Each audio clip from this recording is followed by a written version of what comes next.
السلام عليكم ورحمة الله وبركاته.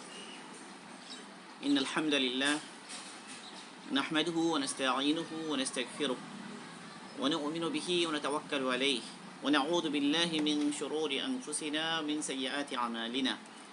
من يهده الله فلا مضل له ومن يضلل فلا هادي له. ونشهد أن لا إله إلا الله وحده لا شريك له ونشهد أن سيدنا ومولانا محمدا عبده ورسوله صلى الله عليه وعلى آله وأصحابه وبارك وسلم تسليما كثيرا كثيرا أما بعد. فأعوذ بالله من الشيطان الرجيم. بسم الله الرحمن الرحيم. إن أول بيت وضع للناس للذي ببكة مباركا وهدى للعالمين. صدق الله المولانا العظيم. আলহামদুলিল্লাহ, আজকে আমাদের এটি রিয়াদুস সালিহিন কিতাবের উপরে পঞ্চম আলোচনা। আমরা এখন আছি প্রথম অধ্যায় এবং দ্বিতীয় হাদিস হচ্ছে আজকে আমাদের আলোচনার বিষয়। বাবুল ইখলাসি ওয়া হিদারিন নিয়্যাহ ফি জামিল আমালি ওয়াল আকওয়ালিল বারিজাতি ওয়াল খাফিয়্যাহ। وعن أم المؤمنين أم عبد الله عائشة رضي الله تعالى عنها قالت: قال رسول الله صلى الله عليه وسلم: يغزو جيش الكعبة فإذا كانوا ببيداء من الأرض يخسف بأولهم وآخرهم. قالت: قلت يا رسول الله كيف يخسف بأولهم وآخرهم وفيهم أسواقهم ومن ليس منهم؟ قال: يخسف بأولهم وآخرهم ثم يبعثون على نياتهم. متفق عليه. هذا لفظ البخاري أو كما قال عليه الصلاة والسلام. তো আলহামদুলিল্লাহ, আমাদের আজকের যে হাদিস, এই হাদিসটি বুখারী এবং মুসলিম দুই জায়গায় এসেছে এবং এখানে হাদিসটি নেওয়া হয়েছে বুখারী থেকে এবং হাদিসটির বর্ণনাকারী আম্মা জান আয়েশা রাদিয়াল্লাহু তাআলা আনহা। তো রাসূল সাল্লাল্লাহু আলাইহি ওয়াসাল্লামের সম্মানিত স্ত্রীগণকে উম্মুল মুমিনিন বলা হয়। এখানে পাশাপাশি এই হাদিসে আম্মা জান আয়েশা সিদ্দিকা রাদিয়াল্লাহু তাআলা আনহার আরেকটি কুনিয়াত উল্লেখ করা হয়েছে, সেটা হচ্ছে উম্মু আব্দুল্লাহ, মানে আব্দুল্লাহর আম্মা। অথচ আমরা জানি যে আম্মা জানের কোনো সন্তান ছিল না, তাহলে এই কুনিয়াত কোত্থেকে এলো? এটা একটা প্রশ্ন। আসলে বাস্তবে আম্মা জান আয়েশা সিদ্দিকা রাদিয়াল্লাহু তাআলা আনহাকে এই কুনিয়াত বা ডাক নামে রাসূল সাল্লাল্লাহু আলাইহি ওয়াসাল্লাম ডাকতেন। এখানে আব্দুল্লাহ দ্বারা উদ্দেশ্য হলো আম্মা জানের ভাগ্নে আব্দুল্লাহ ইবনে জুবাইর রাদিয়াল্লাহু তাআলা আনহুমা, তিনি আসমা রাদিয়াল্লাহু তাআলা আনহার সন্তান। বলা হয়েছে মানে মুহাজিরদের প্রথম সন্তান তিনি। তো ওনার নাম অনুসারে আল্লাহ রাসূল তাকে উম্মে আব্দুল্লাহ বলতেন। সেই হিসাবে এখানে নবী রাহিমাহুল্লাহ ও রাসূল সাল্লাল্লাহু আলাইহি ওয়াসাল্লামের দেয়া সেই কুনিয়াত বরকতের জন্য এখানে উল্লেখ করেছেন। তো আম্মা জান আয়েশা সিদ্দিকা রাদিয়াল্লাহু তাআলা আনহা, ওনার মর্যাদা অনেক বেশি। রাসূল সাল্লাল্লাহু আলাইহি ওয়াসাল্লামের কাছ থেকে তিনি প্রচুর ইলম হাসিল করেছেন।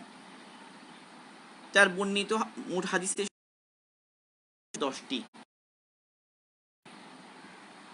আর বুখারী এবং মুসলিম ওনার রিওয়ায়াত থেকে 174টি হাদিস, মানে উভয়ের রিওয়ায়াত করেছেন। আম্মা জান আয়েশা সিদ্দিকা রাদিয়াল্লাহু তাআলা আনহার বর্ণনাকৃত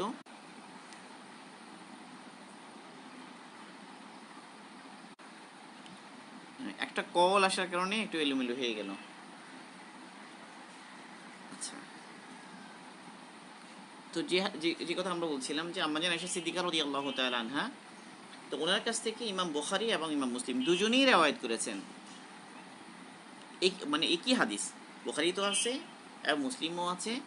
এই ধরনের হাদিসের সংখ্যা 174টি। আর শুধু বুখারীতে আছে এরকম হাদিসের সংখ্যা 54টি। আর শুধু মুসলিম শরীফে আছে আম্মা জানের রিওয়ায়াতকৃত হাদিস, এমন হাদিসের সংখ্যা 69টি। রাসূল সাল্লাল্লাহু আলাইহি ওয়াসাল্লামের সাথে ওনার বিয়ে হয়, আকদ হয় হিজরতের আগে, আর ওনার রুখসত হয় মদিনাতে আসার পরে। ওনার রুখসতের সময় আম্মা জানের বয়স ছিল 9 বছর। রাসূল সাল্লাল্লাহু আলাইহি ওয়াসাল্লামের সাথে তিনি 9 বছর সংসার করেছেন। মানে ওনার বয়স যখন 18 বছর তখন রাসূল সাল্লাল্লাহু আলাইহি ওয়াসাল্লাম ইন্তিকাল হয়ে যায়। রাসূল সাল্লাল্লাহু আলাইহি ওয়াসাল্লাম আম্মাজানকে অনেক বেশি মহব্বত করতেন এবং সেই মহব্বত প্রকাশও করতেন। আব্দুল্লাহ ইবনে আমর রাদিয়াল্লাহু তাআলা আনহুমা তিনি একবার রাসূলকে জিজ্ঞেস করলেন, হে আল্লাহ রাসূল, আপনি কাকে সবচেয়ে বেশি ভালোবাসেন? রাসূল বললেন যে আয়েশাকে। এরপরে তিনি আবার জিজ্ঞেস করলেন পুরুষদের মধ্য থেকে কাকে? তা রাসূল বললেন আয়েশার আব্বাকে। আম্মাজান আয়েশা সিদ্দিকা রাদিয়াল্লাহু তাআলা আনহার ফজিলত আল্লাহ রাসূল বর্ণনা করেছেন। বুখারী এবং মুসলিম দুই জায়গায় এই হাদিসটা এসেছে আম্মাজানের ফাজাইল সম্পর্কে। আবু মুসা আশআরী রাদিয়াল্লাহু তাআলা আনহু এই হাদিস রিওয়ায়াত করেন। قال رسول الله صلى الله عليه وسلم كمول من الرجال كثير ولم يكمل من النساء إلا آسية امرأة فرعون ومريم بنت إمران وإن فضل عائشة على النساء كفضل الصريد على سائر الطعام أو كما قال عليه الصلاة والسلام। আল্লাহ রাসূল বলেন যে পুরুষদের মধ্যে থেকে অনেকেই কামেল দরজায় পৌঁছে গেছে, কিন্তু মহিলার মধ্য থেকে কামেল দরজায় পৌঁছেছেন কেবল আসিয়া ফেরাউনের স্ত্রী এবং ইমরান তনয়া মারিয়াম। আর সমস্ত মহিলাদের মধ্য থেকে আম্মাজান আয়েশা সিদ্দিকা রাদিয়াল্লাহু তাআলার ফজিলত এমন, সমস্ত মহিলাদের উপরে আম্মাজান আয়েশা সিদ্দিকা রাদিয়াল্লাহু তাআলার ফজিলত এমন যে খাবারের মধ্যে সরিদের ফজিলত। সরিদ বলা হয় রুটি এবং গোশত মিশ্রিত এক ধরনের খাবার। সম্ভবত এই খাবারটা ওই জামানায় খুবই জনপ্রিয় ছিল এবং খুবই একটা মানে প্রিয় খাবার হিসেবে এটা মদিনার লোকজন বা ওই সময় আরবের লোকজন এই খাবারটা খেত।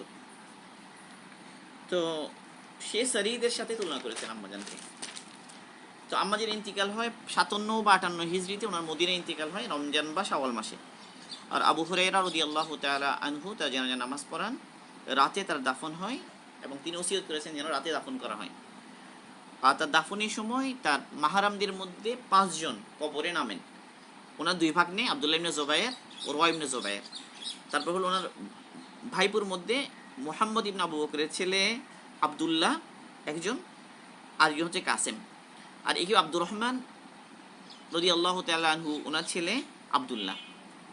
মানে ভাইপোদের মধ্যে 3 জন, ভাগ্নের মধ্যে থেকে 2 জন, ওনারা ওনার দাফনের সময় নামেন কবরে। এই হলো মোটামুটি ওনার ব্যাপারে আলোচনা। তো যে হাদিসটা আমরা পড়েছি সে হাদিসের তর্জমা করা হয়নি, একটু তর্জমাটা করে ফেলি।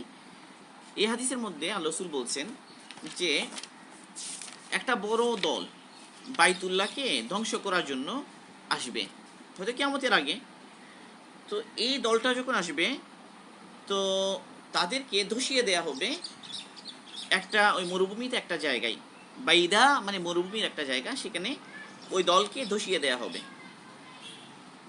এবং তাদের আগে পিছে পুরো লোকজন ওই লস্কর হয়, বোঝা যাচ্ছে যে অনেক বড় লস্কর হবে। তাদের একদম সামনে থেকে পিছনে, তাদের সামনে যারা থাকবে পিছনে যারা থাকবে, পুরো এরিয়া পুরো এলাকাটা যারা বসতি আছে এখানে মানুষজন আছে তাদের সবাইকে সহ ধসিয়ে দেওয়া হবে।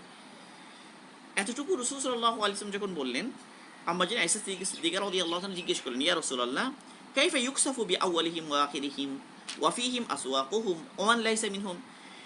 হে আল্লাহ রাসূল, কিভাবে তাদের শুরুর দিকে যারা শেষের দিকে যারা সবাইকে একসাথে কিভাবে ধসিয়ে দেওয়া হবে, অথচ তাদের মধ্যে বাজারের লোকও থাকবে, এমন লোকও থাকবে যে তাদের অন্তর্ভুক্ত নয়। মানে এই যে নিয়ত বাইতুল্লাহকে ধ্বংস করে দেওয়ার জন্য যাচ্ছে, তাদের মধ্যে তারা বাস্তবে অন্তর্ভুক্ত নয়, এরকম লোকগুলো তো থাকবে, তো তাদেরকে সহ কিভাবে ধসিয়ে দেওয়া হবে? তো রাসূল সাল্লাল্লাহু আলাইহি ওয়াসাল্লাম এর জবাবে বলেন, ইউকসাফু বিআউয়ালিহিম ওয়া আখিরিহিম সুম্মা ইউবআসুনা আলা নিয়াতিহিম। তাদের সবাইকে একসাথে ধসিয়ে দেওয়া হবে, কিন্তু কিয়ামতের ময়দানে তারা তাদের যার যার নিয়ত অনুসারে উঠবে। মানে যাদের নিয়ত ভালো তাদেরকে তো ক্ষমা করা হবে, এই অপরাধের শাস্তি আখিরাতে তারা পাবে না, কিন্তু যারা অপরাধী তারা আখিরাতেও কি পানিশমেন্টের শিকার হবে। এই হলো হাদিসের মোটামুটি অর্থ। তো এই হাদিসের মধ্যে কতগুলো বিষয় এসেছে। এক হলো যে রাসূল সাল্লাল্লাহু আলাইহি ওয়াসাল্লাম এই হাদিসের মধ্য দিয়ে একদিকে বাইতুল্লাহর মর্যাদা বর্ণনা করেছেন, বাইতুল্লাহর শান আর মর্যাদা এখানে বর্ণনা হয়েছে। এক, দুই হলো রাসূল সাল্লাল্লাহু আলাইহি ওয়াসাল্লাম নবুয়তের একটা দলিল যে তিনি ভবিষ্যৎবাণী করতেন, ভবিষ্যতের অনেক কথা বলেছেন, অতীতের ব্যাপারে অনেক কথা বলেছেন, সেগুলো শুদ্ধ হয়ে গেছে, ঠিক প্রমাণিত হয়েছে। আবার ভবিষ্যতের ব্যাপারে অনেক কথা বলেছেন, 1400 বছর চলে গেছে, অনেক কিছু প্রমাণিত হয়ে গেছে এবং সামনে আরও কিছু আছে যেগুলো হতে থাকবে। এই ভবিষ্যৎবাণী যেগুলো এগুলো আল্লাহ রাসূলের মুজিজার মধ্যে একটা। এরপর আরেকটা বিষয় যে আম্মাজান যে প্রশ্ন করেছেন সওয়াল এবং জবাব। এই সওয়াল এবং জবাব এটা দাওয়াত এবং তালিমের ক্ষেত্রে খুবই গুরুত্বপূর্ণ বিষয়। মানে সওয়াল এবং জবাবের যদি অবকাশ থাকে, সওয়াল প্রশ্ন করার যদি অবকাশ থাকে, তাহলে ছাত্র যারা থাকে তো তারা শিখতে পারে, তাদের কাছে কোনো জিনিস অস্পষ্ট থাকলে তারা স্পষ্ট করে নিতে পারে। তো এই জিনিসটাও একটা বিষয় যে তালিমের আদব। আর শিক্ষক যিনি হন বা দায়ী যিনি হন, তিনি কি করেন, মানুষের মধ্য থেকে কনফিউশনগুলো দূর করেন, মানুষের যে যে বিষয়গুলো অস্পষ্টতা থাকে সেগুলো দূর করে দেন, পুরো হাকিকতকে বর্ণনা করে দেন। এটা হলো একজন আদর্শ দায়ীর বৈশিষ্ট্য। রসুল সাল্লাল্লাহু আলাইহি ওয়াসাল্লাম যখন কোনো কথা বলেন, একদিকে আল্লাহ রসুল মুআল্লিম শিক্ষক, আবার রসুল সাল্লাল্লাহু আলাইহি ওয়াসাল্লাম যখন কোনো কথা বলেন আরেকদিকে তিনি দায়ী, মানে এখানে তিনি দাওয়াতও পেশ করছেন। এর মধ্যে দাওয়াতের বিষয়বস্তুর মধ্যে বাইতুল্লাহর মর্যাদা এসে গেল। এই দাওয়াতের বৈশিষ্ট্যের মধ্যে, হাদিসের মধ্যে দাওয়াতের বিষয়বস্তুর মধ্যে এটাও একটা, যে জালেমদের সঙ্গ কি না করা, অবলম্বন না করা। কারণ জালেমদের সাথে থাকলে শাস্তি দুনিয়াতে পাইকারিভাবে আসে, সবাই কি হয়ে যায়, শাস্তির শিকার হয়ে যায়। তো এই জিনিসটাও এর মধ্যে একটা বিষয়। আর হলো আরেকটা ভবিষ্যৎবাণী, এটাও একটা। এখানে বাইতুল্লাহর মর্যাদা, আসলে বাইতুল্লাহর মর্যাদা স্বয়ং আল্লাহ কালামে পাকে আল্লাহ পাক বলেছেন। কোরআনে পাকে অনেকগুলো আয়াত এসেছে, ইন্না আউওয়ালা বাইতিন উরিয়া লিন-নাস লাল্লাযী বিবাক্কাতা মুবারাকান ওয়া হুদাল লিল আলামিন ফীহি আয়াতুম বাইয়িনাতুম মাকামু ইব্রাহিম ওয়া মান দাখালাহু কানা আমিনা ওয়ালিল্লাহি আলান নাসি হাজ্জুল বাইতি মান ইসতাতাআ ইলাইহি সাবিলা ওয়া মান কাফারা ফাইন্নাল্লাহা গানিয়্যুন আনিল আলামিন। এই আয়াতের মধ্যেও, সূরা আলে ইমরানের এই আয়াতের মধ্যে বাইতুল্লাহর মর্যাদা আল্লাহ পাক বর্ণনা করেছেন। প্রথম ঘর যেটা মানুষের জন্য আল্লাহ পাক নির্মাণ করেছেন সেটা কোথায়, সেটা মক্কাতে। বাক্কা মানে, এবং সমগ্র জাহানের মানুষের জন্য হেদায়েত রয়েছে ওখানে, এবং সেখানে আল্লাহ পাকের অনেক নিদর্শন রয়েছে। এর মধ্যে একটা নিদর্শন হলো মাকাম ইব্রাহিম। যে ব্যক্তি এই বাইতুল্লাহতে দাখিল হবে সে নিরাপদ থাকবে। এই নিরাপত্তার কি মানা, অনেক কথা আছে এখানে। এরপরে আল্লাহ পাক বাইতুল্লাহ হজ করা ফরজ করে দিয়েছেন ওই সমস্ত মানুষদের উপরে যারা সামর্থ্য রাখে।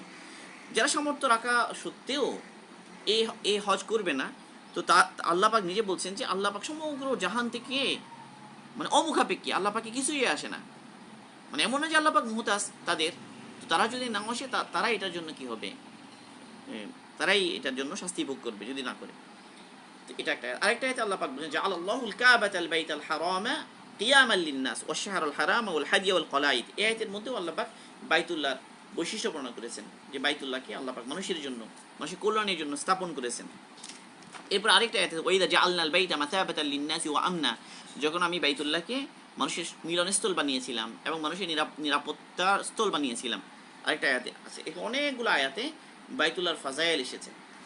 এবং বাইতুল্লাহর ব্যাপারে, মানে বাইতুল্লাহর ওই সমস্ত জায়গা, মসজিদুল হারাম এবং তার আশপাশ, মানে হজে যে সমস্ত জায়গাগুলো ব্যবহৃত হয়, মুজদালেফা, এরপরে হলো মিনা, এরপরে হলো আরাফা, এরপরে হলো সাফা মারওয়া, মানে হারামের ওই দামি জায়গাগুলো, তো এগুলোতে আসলে কারোর জন্য কারো কোনো কর্তৃত্ব নেই, এগুলো সব আল্লাহ পাকের তরফ থেকে ওয়াকফকৃত। এই জন্য এখানে যদি কেউ জুলুম করে কারোর উপরে, আল্লাহ পাক কেউ যদি কাউকে বাধা দেয় ইবাদতের জন্য, মানে ইবাদতের জায়গা সবাই, ওখানকার যে স্থানীয় তারাও ইবাদত করতে পারবে, যারা বাইরের লোক তারাও ইবাদত করতে পারবে।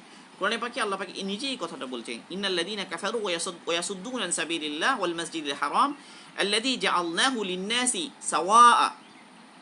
আল্লাহ পাক বলছেন যে ওই সমস্ত লোকেরা যারা কুফরি করেছে এবং মানুষকে আল্লাহর রাস্তা থেকে বাধা দেয় এবং মসজিদুল হারাম থেকে বাধা দেয়, অথচ মসজিদুল হারাম এমন একটি জায়গা যেটাকে আল্লাহ পাক সমান করে দিয়েছেন কার জন্য, ওয়াল আকিফু ফিহি, যারা ওখানে অবস্থানকে তাদের জন্য, ওয়াল বাদ, যারা দূর থেকে আসে তাদের জন্য। তাহলে দূরের লোক হোক কাছের লোক হোক, যে কেউ যদি ওই সমস্ত এলাকাতে ইবাদতের নিয়তে অবস্থান করে, তাহলে কেউ তাদেরকে কি করতে পারবে না, সরিয়ে দিতে পারবে না, তারা যদি ইবাদতের জন্য অবস্থান করতে চায়। কারণ আল্লাহ পাক এটাকে সবার জন্য সমান করে দিয়েছেন, কারো কর্তৃত্ব নেই। এরপর আল্লাহ পাক বলছেন, ওয়ামা ইউরিদ ফিহি বিইলহাদিন বিযুলমিন নুযিকহু মিন আযাবিন আলীম। আল্লাহ পাক বলেন যে কেউ যদি ওখানে জুলুমের মাধ্যমে বাঁকা পথ এখতিয়ার করে, তো আল্লাহ পাক তাকে কঠিন আযাবের স্বাদ আস্বাদন করাবেন। তার মানে বোঝা গেল যে ওখানে মানে ইলহাদ মানে হলো মানে কুফরির প্রচলন ঘটানো, অথবা মানুষকে আমাল থেকে বাধা দেওয়া বা হকের বিপরীত কোনো জিনিসকে প্রতিষ্ঠা করার চেষ্টা করা, এরকম যদি কেউ করে তো আল্লাহ পাক তাকে শক্ত আযাব দিবেন, কথা আল্লাহ পাক বলেছেন। তো এটা একটা বিষয়। 2 নম্বর হলো যে এই হাদিসে যে আল্লাহ পাক, আচ্ছা বাইতুল্লাহর বিষয়ে আরো কিছু বিষয় এখানে মনে পড়েছে, যে একটা হলো যে এই বাইতুল্লাহকে আল্লাহ পাক আগেও হেফাজত করেছেন। যে আব্রাহার ঘটনা আমরা সবাই জানি, মানে বাহিনী এসেছে, হাতির বাহিনী, এক পর্যায়ে হাতি আর সামনে চলে না, পিটানো হয়, চলে না, যদি ইয়ামেনের দিকে ঘুরিয়ে দেওয়া হয় সে উল্টা ইয়ামেনের দিকে ছুটতে থাকে, কিন্তু সামনে যায় না। এখন এই যে হাতি অবাধ্য হয়ে গেল কেন, আল্লাহ পাকের হুকুমে। তো একই ঘটনা হুদায়বিয়ার সন্ধির সময় ঘটেছে। রাসূল সাল্লাল্লাহু আলাইহি ওয়াসাল্লাম যখন হজের জন্য বা উমরার জন্য নিয়তে 1400 সাহাবী নিয়ে রওনা হলেন, হুদায়বিয়া যখন জায়গায় পৌঁছলেন তো রাসূল সাল্লাল্লাহু আলাইহি ওয়াসাল্লাম উটটি বসে গেল। উটটি যখন বসে গেল তো মানুষ এই কথা বলা শুরু করলো, তারা এই কথা বলা শুরু করলো যে উটনি কি কথা শুনছে না। কলা আতিল খসুয়া, কলা আতিল খসুয়া, খসুয়া হচ্ছে আল্লাহ রসুলের উটটির নাম, আল্লাহ রসুলের উটটিগুলোর নাম ছিল। যে উটনিতে আল্লাহ রসুল কি ছিলেন, বসা ছিলেন ওই সময়ে, সবার ছিলেন, সেই উটটির নাম ছিল খসুয়া। লোকেরা বললো যে এই কসুয়া সে অবাধ্য হয়ে গিয়েছে, সে একগুয়েমি করছে। তখন আল্লাহ রসুল কি করলেন, ওই উটনির পক্ষ থেকে, মানে উটনির নির্দোষ, উটনি যে নির্দোষ আসলে সে দোষী না, তার স্বভাব না একগুয়েমি করা, এটা আল্লাহ রসুল হাদিসে আল্লাহ রসুল বললেন। আল্লাহ রসুল বললেন যে মা কল আতিল কসুয়া ওমা দাকা লাহা বিকুলুকিন, আল্লাহ রসুল বললেন যে কসুয়া সে অবাধ্য হয় নাই, সে একগুয়ে হয়ে যায়নি, এবং এটা তার স্বভাবও নয়, সে এরকম কখনো করে না। বরং ওয়ালাকি হাবাসাহা হাবিসুল ফিল, বরং তাকে আবদ্ধ করে দিয়েছে, আটকে দিয়েছে কে, হাতিকে যিনি আটকে দিয়েছিলেন, মানে আল্লাহ পাক সুবহানাহু ওয়া তাআলা যে হাতিকে আটকে দিয়েছিলেন, ওই হস্তি বাহিনীকে, সেদিকে আল্লাহ রাসূল ইশারা করলেন, মানে হস্তি বাহিনীকে যিনি আটকে দিয়েছিলেন এই উটনিকেও কি করলো, তিনিই আটকে দিলেন। এবং ওই সময়ে আল্লাহ পাক হয়তো আল্লাহ রসুলের কে জানিয়ে দিয়েছেন যে হজ করা হবে না এবার। তো ওই অবস্থায় আল্লাহ রসুল একটা কসম খেলেন, ওয়াল্লাযী নাফসি বিয়াদি লা ইয়াসআলুনি কুত্তাতান ইউআদ্দিমুনা ফিহা হুরুমাতিল্লাহি ইল্লা আতাইতুহুম ইয়াহা। আল্লাহ রসুল কথা বললেন যে আল্লাহ ওই ওই জাতের কসম যার হাতে আমার জান, যে এ যদি কুরাইশরা এমন কোনো শর্ত করতে চায় আমার সাথে, এমন কোনো শর্ত তারা করে যে আমাকে এমন কিছু করতে বাধ্য করে যে যেই কাজের মধ্যে বাইতুল্লাহর হুরমত আছে, বাইতুল্লাহর মর্যাদা আছে, মানে ওই কাজটা করার দ্বারা বাইতুল্লাহর মর্যাদা প্রমাণ হবে, প্রকাশিত হবে, এরকম যদি কোনো কাজের জন্য তারা আমাকে বাধ্য করে, তো আমি তাদের এই শর্ত মেনে নিব, আমি তাদেরকে এটা ছেড়ে দিব, ছাড় দিয়ে দিব আমি। তো আসলে এখানে আল্লাহ পাকের বিশাল কি ছিল, যে আল্লাহ পাকের এখানে হ্যাকমত ছিল। এবং মুহাদ্দিসগণ বলেছেন যে এটার কারণ কি হতে পারে, তারা বলেছে হয়তো এমন হতে পারে যে মক্কার অনেক লোকেরা তখন গোপনে ফেলেছিলেন, তো তারা যেন আক্রমণের শিকার না হন, এটা একটা। আরও অনেক মানুষ ইসলাম কবুল করবে, এটা আল্লাহ পাকের ইলমের মধ্যে ছিল, আল্লাহ পাক চেয়েছিলেন যেন আরও অনেক বেশি মানুষ ইসলামের মধ্যে দাখিল হোক, এই জন্য এরকম একটা সন্ধির ব্যবস্থা আল্লাহ পাক করেছেন, এটা একটা বিষয়। এরপরে এই হাদিসের মধ্যে শিক্ষা কি, এক হলো বাতিল, আহলে বাতিল যারা, তো তাদের সঙ্গ অবলম্বন না করা, জালিমের সঙ্গ কি না করা, অবলম্বন না করা। যেমন এখানে দেখা গেল যে জালিমদের সাথে থাকার কারণে পুরো সবাইকে দোষে দেওয়া হলো। যেমন এখানে বাজারের লোক ছিল, তারা হয়তো ব্যবসা করতে এসেছে, তাদের সাথে তারা কি ছিল না, আগে থেকেই তো সংশ্লিষ্ট ছিল না, কিন্তু আযাব যখন এসে গেল পাইকারিভাবে, তারাও কি হয়ে গেল, আযাবের শিকার হয়ে গেল। এই জন্য কোরআনে পাকে আল্লাহ পাক আরেক জায়গায় বলছে ওয়াত্তাকু ফিতনাতান লা তুসিবান্নাল্লাযীনা যালামু খাসসাতান ওয়া আলামু আন্নাল্লাহা শাদীদুল ইকাব। আল্লাহ পাক বলেন যে তোমরা ওই ফিতনাকে ভয় করো যে ফিতনা শুধু খাসভাবে জালেমদেরকে স্পর্শ করবে না, মানে ওই ধরনের ফিতনা যখন যেটা ব্যাপকভাবে নাজিল হবে তখন সেটা কেবল জালেমদেরকে স্পর্শ করবে না, বরং সবাইকে স্পষ্ট করবে। এবং তোমরা জেনে রাখো যে আল্লাহ পাকের শাস্তি অনেক বেশি কি কঠোর, আল্লাহ পাক কঠোর শাস্তি দাতা, শাস্তিকে ভয় করো। তার মানে তোমরা যদি নাফরমানি এত বেশি করো, বা তোমরা যদি তোমাদের দায়িত্ব আদায় না করো, তোমাদের নাফরমানির কারণে, তোমরা দাওয়াত না দেওয়ার কারণে, তোমরা সৎ কাজে আদেশ সৎকার নিষেধ না করার কারণে যখন জুলুম বেড়ে যাবে, ব্যাপক হয়ে যাবে অন্যায়, তখন আল্লাহ পাক ব্যাপকভাবে শাস্তি নাজিল করবেন। এবং ওই ফিতনাগুলো কেবল জালেমদেরকে স্পর্শ করবে না, বরং যারা তাদের দায়িত্ব পালন করেনি, যাদের অবহেলা করেছে, তো তারাও এই সমস্ত শাস্তির শিকার হবে। এবং অন্য আরেক জায়গায় আল্লাহ পাক বলেন যে ওয়ালা তারকানু ইলাল্লাযীনা যালামু ফাতামাসসাকুমুন নার, তোমরা জালেমদের দিকে ঝুঁকে পড়ো না, তোমরা জালেমদের দিকে ঝুঁকে পড়ো না, যদি এমন করো তাহলে তোমাদেরকে আযাব স্পর্শ করবে।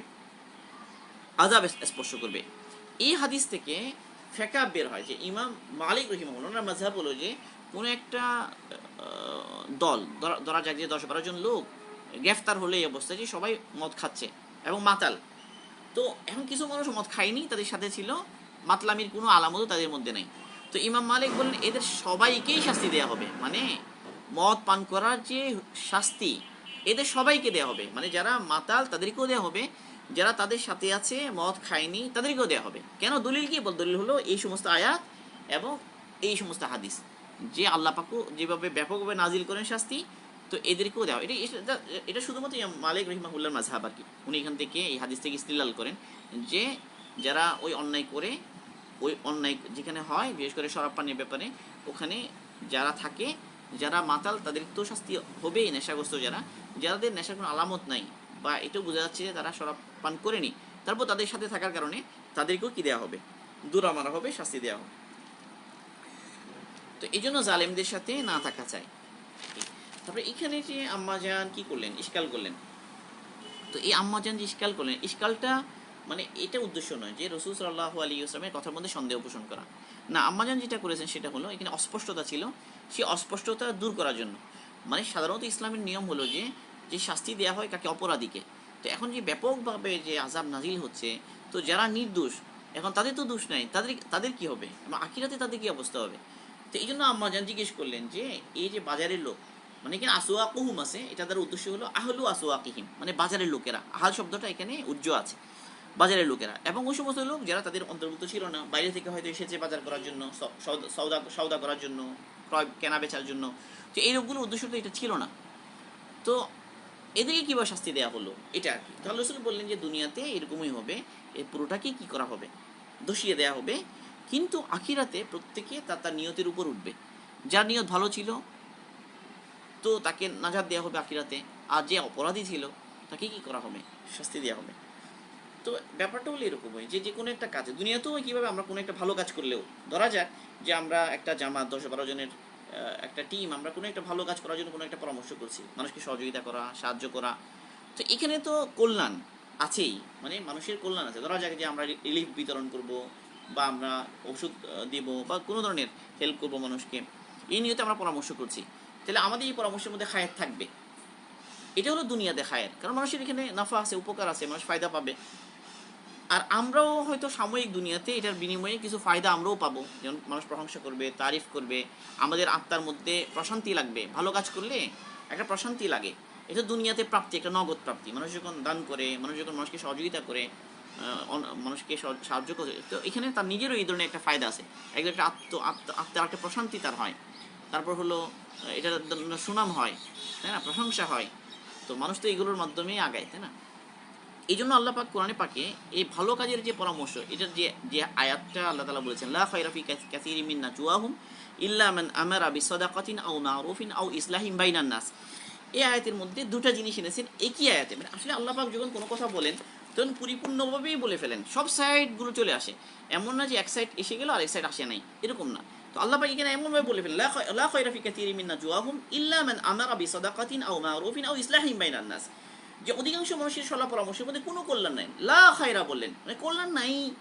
ইল্লা ইল্লা বলে আল্লাহ পাক বাদ দিলেন ওই সমস্ত লোককে যারা কি করে দাওয়াতের জন্য, সৎ কাজে আদেশ, অসৎ কাজে নিষেধের জন্য পরামর্শ করে, যারা সাদাকা দেওয়ার জন্য কি করে পরামর্শ করে, যারা মানুষের মধ্যে ইসলাহ করার জন্য, মানুষের মধ্যে ঝগড়া বিবাদ মিটানোর জন্য যারা কি করে পরামর্শ করে, তাদেরকে বাদ দিয়ে দিলেন। তো তার মানে এই সমস্ত লোকের কাজের মধ্যে ফায়দা আছে, যদিও তাদের মধ্যে একলাস থাক বা না থাক, মানে একলাস থাকলেও না থাকলেও তাদের এই কাজের দ্বারা মানুষ উপকার পাবে, এবং দুনিয়াতেও সাময়িক তারা আত্মতৃপ্তি বা এই ধরনের কিছু লাভ করবে। এটা তো প্রথম অংশ। এই জন্য দ্বিতীয় অংশে আল্লাহ পাক আখিরাতের বিষয়টা নিয়ে আসলেন, ওয়ামাই ইয়াফআল যালিকা ইবতিগা মারদাতিল্লাহ ফাসাউফা নুতিহি আজরান আযীমা। আল্লাহ পাক দ্বিতীয় অংশ দিয়ে আরেকটা প্রশ্নের জবাব দিয়ে দিলেন যে দুনিয়াতে তো খায়েরের কথা, খায়ের পাবে, যেহেতু খায়েরের জন্যই বসা। সাদাকা এর মানুষের খায়ের আছে, ভালো কাজে সহযোগিতা এটা মানুষের কি আছে, খায়ের আছে, এবং ঝগড়া বিবাদ মিটিয়ে দেয়া এটার মধ্যে খায়ের আছে, এবং তারা সাময়িক দুনিয়াতেও একটা আত্মতৃপ্তি লাভ হতে পারে।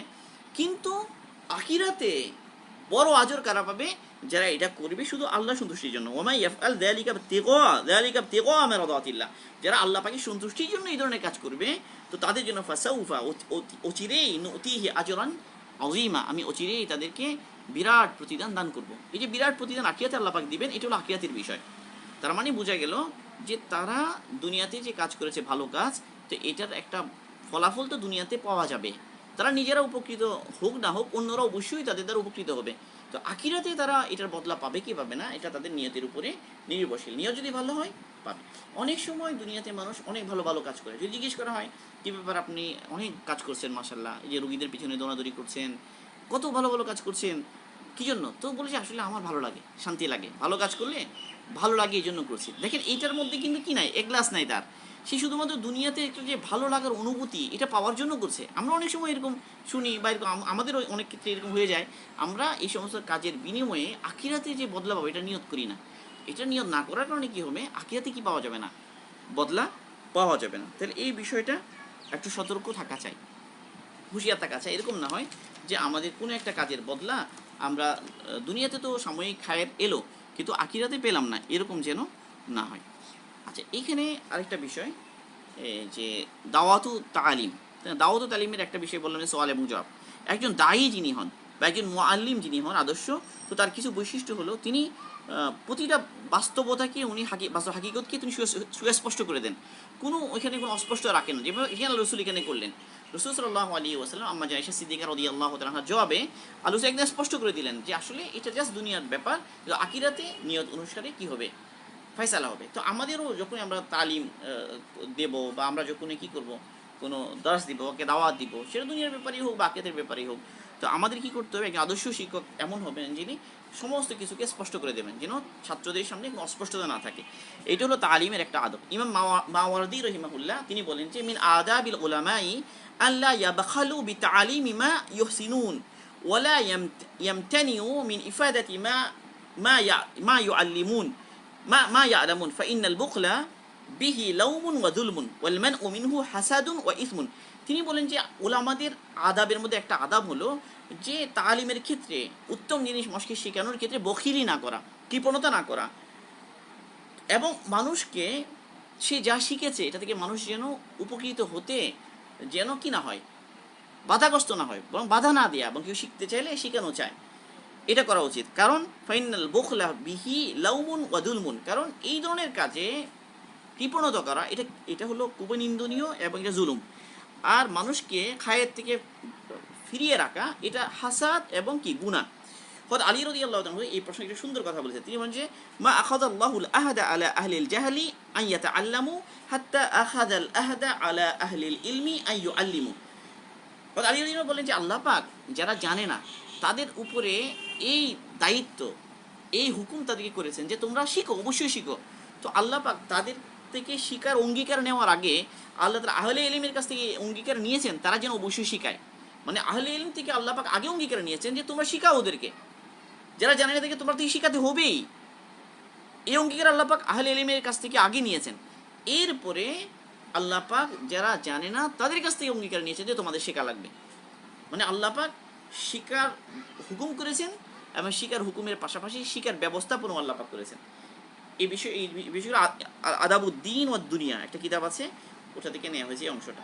তাহলে মোটামুটি এখানে যে আলোচনা হলো এটার খোলাসা। এরপর লাস্ট কথা হলো আসলে নিয়ত। এখানেও সোজা কথা হলো নিয়ত। মানে নিয়তের কারণে যারা অপরাধী না তারা কি হয়ে যাবে, যারা অপরাধী তারা বেঁচে যাবে আখিরাতে, আর যারা অপরাধী তারা ধরা খাবে। তো বিষয়গুলো এরকমই, দুনিয়া এবং আখিরাতের সব বিষয়গুলো এমনই। আল্লাহ পাক যখন দুনিয়াতেও এই যে কোনো আযাব আল্লাহ পাক প্রেরণ করেন তখন তো পাইকারিভাবে প্রেরণ করেন, সবাই গ্রেফতার হয়ে যায়। কিন্তু আখিরাতে আল্লাহ পাক যা যা নিয়ত অনুসারে আল্লাহ পাক তাকে বাঁচিয়ে দিবেন। তো আমাদের সামনে শত শত দুর্ঘটনা ঘটছে, বিভিন্ন ধরনের অবস্থা ঘটছে, অবশ্যই কোনোটা আযাবও গজবও হতে পারে। কিন্তু এই গজবের মধ্যেও তাইলে কিছু মানুষ, হয়তো একটা মানুষ কোনো একটা পরিস্থিতিতে পড়ে গেছে, আমরা কারোর বদগুমানি না করি যে এই লোকটা নিশ্চয় বদকাজ ছিল, এই অবস্থা হলো কেন তার, তো এরকম আমরা মনে করবো না। কারণ দুনিয়াতে তো আমরা জানি না আসলে কি হচ্ছে। একটা মানুষ, একটা দুর্ঘটনা ঘটলো, কিছু মানুষ মারা গেল, বা কোথাও কোনো একটা বড় পেরেশানি হয়ে গেল, অনেক মানুষ মারা গেল, এর মধ্যে অনেক নেককারও চলে গেল, বা ভালো লোক আমাদের হয়তো ধারণায়, আমরা জানি না কে। বা একটা মানুষ খারাপ হলেও, একটা মানুষ গুনাহগার, তো কোনো একটা ঘটনা ঘটে গেল, দুর্ঘটনা, এখন আমরা এই কথা মনে করি তারপর শাস্তি আসে। অনেক সময় কি আমরা কি করি, বিভিন্ন ধরনের আসলে কটূক্তি করি, বিভিন্ন ধরনের কথা আমরা বলে ফেলি, কিন্তু আমরা তো আসলে বাস্তবে জানি না তার বাস্তব হালত কি এবং আল্লাহ পাকের কাছে তার কি অবস্থা, এটা তো আমাদের জানা নেই। সুস্পষ্টভাবে যেখানে জানা আছে সেটা একটা ক্ষেত্র, ভিন্ন ক্ষেত্র। তো যেখানে কেবল ধারণার উপর বলা হয়, এবং ধারণার উপর অনেক সময় কি করা হয়, এগুলো নিয়ে অনেক সময় খুশিও প্রকাশ করা হয়। তো আসলে কেবল ধারণার উপর বলার কারো রাইট নেই, কারণ কেউ তো জানে না আল্লাহ পাক কার সাথে প্রকৃত মুআমেলা কি করবেন, এটা কেউ জানে না। তো এই জন্য এই সমস্ত ব্যাপারেও সতর্ক হওয়া, যে কারো ব্যাপারে জবান খোলার আগে সতর্ক হওয়া, আমি কি তার প্রকৃত হালত কি জানি। অনেক সময় মানুষ জানতে পারেন, একটা যদি প্রকাশ্য একটা মানুষের কাছ থেকে অন্যায় প্রকাশ্যভাবে সংগঠিত হয়েছে, এটা সবাই জানা কথা। এটা আবার সেখান থেকে তওবা করেছে কিনা, সেখান থেকে ফিরে এসেছে কিনা, এটা আবার জানা লাগবে। যদি এটার প্রমাণ থাকে যে সে ফিরে এসেছে, তাহলে একটু তখনও কিন্তু তাকে আর কি করা যাবে না, নিন্দা করা যাবে না। যখন আমরা জানবো যে লোকটা আসলে ভালো হয়ে গেছে, লোকটা ফিরে এসেছে, তখন এই সুযোগ নাই যে তার অতীতের জন্য তার নিন্দা জানানো, যখন আমরা জানবো, হ্যাঁ যার ব্যাপারে জানা নাই কিন্তু এটার সম্ভাবনাও আছে যে সে ফিরে এসেছে, এরকম যদি সম্ভাবনা থাকে, তো তখন তার ব্যাপারে সুকুত এখতিয়ার করা, এটা হলো উত্তম। চুপ থাকা, আমি আমার জবান খুললাম না, এটা নিরাপদ। কারণ স্বাভাবিকভাবে এমনি একটা হাদিসেও আসে যে যে উযকুরু মাহাসিনা মাউতাকুম, তোমরা তোমাদের মৃতদের ভালো আলোচনা করো। মানুষ যখন মারা যায় তার খারাপ আলোচনা বেশি না করা যায়, তার ভালো দিকগুলো নিয়ে আলোচনা করা যায়। আল্লাহ পাক আমাদেরকে তৌফিক দান করুন এবং আমাদের সমস্ত কাজের মধ্যে ইতিদাল ভারসাম্য রাখার তৌফিক দান করুন। সুবহানাল্লাহি ওয়া বিহামদিহি, সুবহানাকাল্লাহুম্মা ওয়া বিহামদিকা, আশহাদু আল্লা ইলাহা ইল্লা আনতা, আস্তাগফিরুকা ওয়া আতুবু ইলাইক।